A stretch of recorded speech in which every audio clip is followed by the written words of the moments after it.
In 2025, Joe Walsh stood backstage at Madison Square Garden and told his Eagles bandmates he wouldn't play Life in the Fast Lane. Not because he couldn't, not because he forgot, but because, as he reportedly told Don Henley, "I'm done playing songs I don't believe in anymore."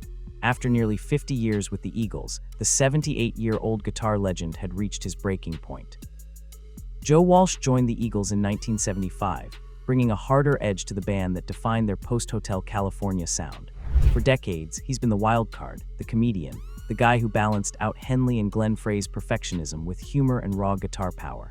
But something shifted in Walsh as he entered his late 70s. According to those close to the band, the guitarist who once thrived on chaos started questioning everything about the Eagles' carefully controlled machine. And that questioning led to moments that left his bandmates stunned and fans wondering if they were witnessing the end of an era. If you're a longtime Eagles fan like many of you watching, you know how rare it is to hear about genuine conflict within this notoriously tight-lipped band. And if you're new here and love these untold stories from rock history, consider subscribing. We've got plenty more where this came from. It started in Las Vegas during a 2024 residency at the Sphere. The Eagles had booked a series of shows at the state-of-the-art venue, and according to crew members, tensions were already running high during rehearsals. Walsh, dealing with arthritis in his hands and the general wear of decades on the road, had been vocal about the setlist.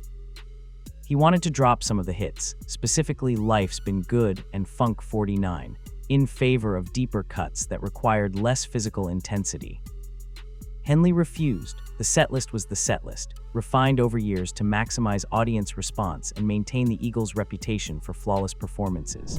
During one particular soundcheck in October 2024, Walsh reportedly stopped mid-song during Life's Been Good and said, "I wrote this song as a joke about excess, and now we're playing it in a venue that cost $2.3 billion. You don't see the irony."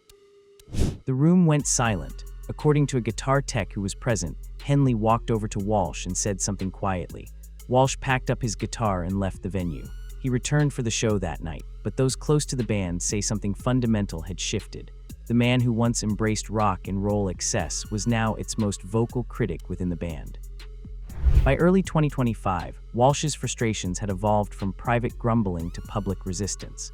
During a show in Phoenix in February, eagle-eyed fans noticed Walsh playing simplified versions of his solos, stripping away the flashy runs that had defined songs like Walk Away for decades. On Eagles fan forums, debate raged. Was he losing his ability? Was this a deliberate statement? According to a source who spoke with Rolling Stone in March 2025, it was entirely deliberate. Walsh had allegedly told his guitar tech, if they want a jukebox, they should hire session musicians. "I'm 78 years old and I'm going to play what feels right." The tech reportedly warned him that Henley would notice, to which Walsh responded, "Good." Henley did notice. After the Phoenix show, there was reportedly a band meeting where Henley, ever the perfectionist, addressed what he called inconsistencies in the performance. Walsh, according to the same source, responded by pulling out a stack of setlists from the past decade. Same songs, same order, same solos. When did we become a tribute band to ourselves? The tension wasn't just about setlists, it was about legacy. Walsh, who had battled addiction and personal demons throughout his career, had emerged in his 70s as something unexpected, a voice of moderation and reflection. He'd been sober for years, had become an advocate for veterans' causes through his Vets Aid concerts, and had started to view the endless Eagles touring cycle as something hollow. Meanwhile, Henley remained committed to the brand, the perfection, the legend of the Eagles as an untouchable institution. The situation reached its peak at Madison Square Garden in late April 2025. The Eagles were midway through a spring tour, and Walsh had been increasingly vocal in interviews about his age and limitations. In one interview with CBS Sunday Morning that aired just weeks before, he'd said, "There comes a point where you have to ask yourself, am I serving the music, or is the music serving something else?" Backstage at MSG, during pre-show preparations, Walsh reportedly told tour manager Irving Azoff that he wouldn't play Life in the Fast Lane. The song, a Joe Walsh and Walsh collaboration from 1977's Hotel California, had been an Eagles staple for nearly 50 years. But according to multiple sources, Walsh felt it was time to let it go. The tempo was too demanding for his arthritis-affected hands, and more philosophically, he felt the song no longer represented who he was. Azoff, who'd managed the Eagles through countless crises, tried to mediate. Henley was called in. What happened next depends on who you ask. One account suggests Henley reminded Walsh of their contractual obligations and the expectations of fans who'd paid premium prices. Another version, shared by a backup musician, claims Henley questioned whether Walsh could still handle the physical demands of touring at all. Before we get to what actually happened on that stage, if you're enjoying this deep dive into the Eagles' internal struggles, hit that like button. It helps us bring you more of these stories. Now, back to Madison Square Garden. Walsh played Life in the Fast Lane that night at Madison Square Garden, but he played it differently. He stripped the solo down to its essential melody, avoiding the rapid-fire runs that had defined it for decades. He played it slowly, deliberately, almost mournfully. To most of the audience, it might have seemed like a veteran musician pacing himself, but to those who knew the band's dynamics, it was an act of defiance. After the show, according to crew members, Walsh didn't join the others for the post-show ritual they'd maintained for years. He went straight to his hotel. In the days that followed, rumors began circulating that Walsh might retire from touring. His spokesperson denied it, but the denials were carefully worded. Joe remains committed to his music and his fans. The real issue, according to those close to Walsh, wasn't just physical limitations. It was something deeper.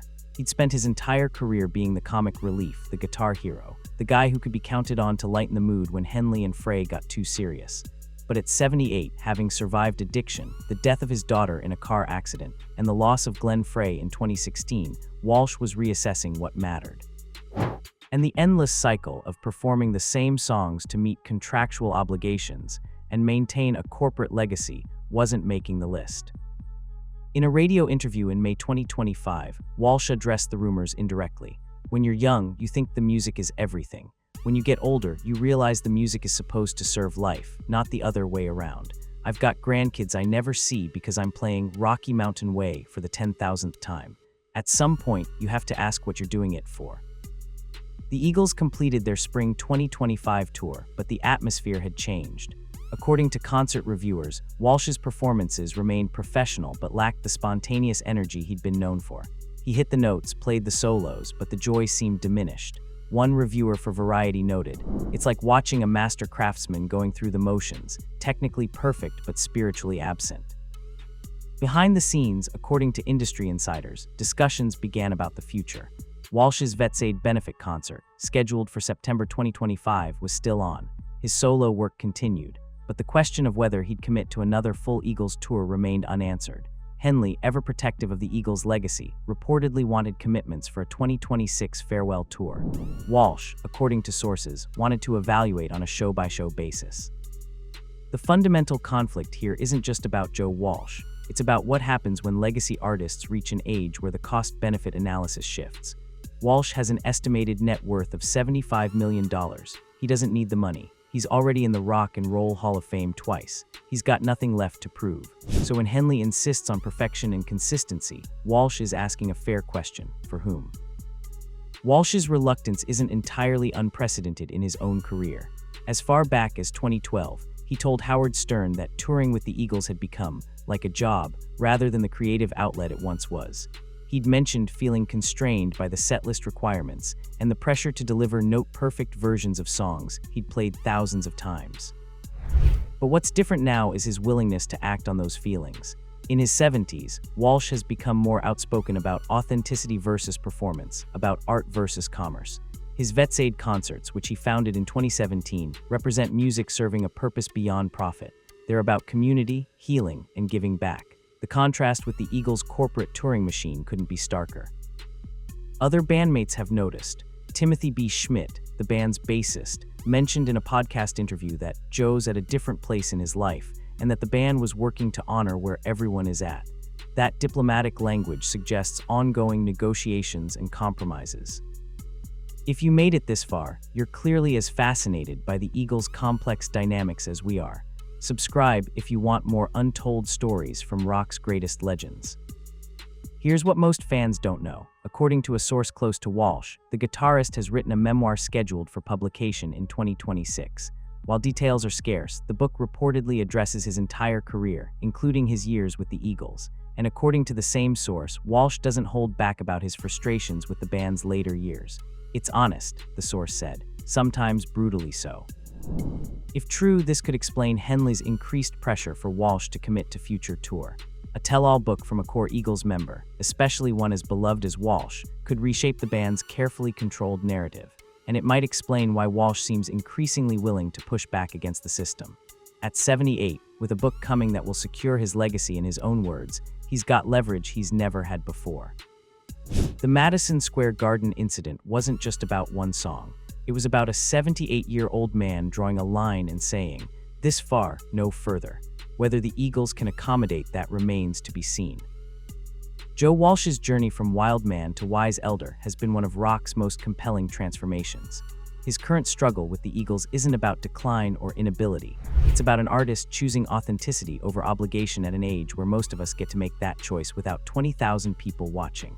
Whether he continues with the Eagles or walks away on his own terms, one thing is certain. At 78, Joe Walsh is done performing for anyone but himself. And maybe, just maybe, that's the most rock and roll thing he's ever done.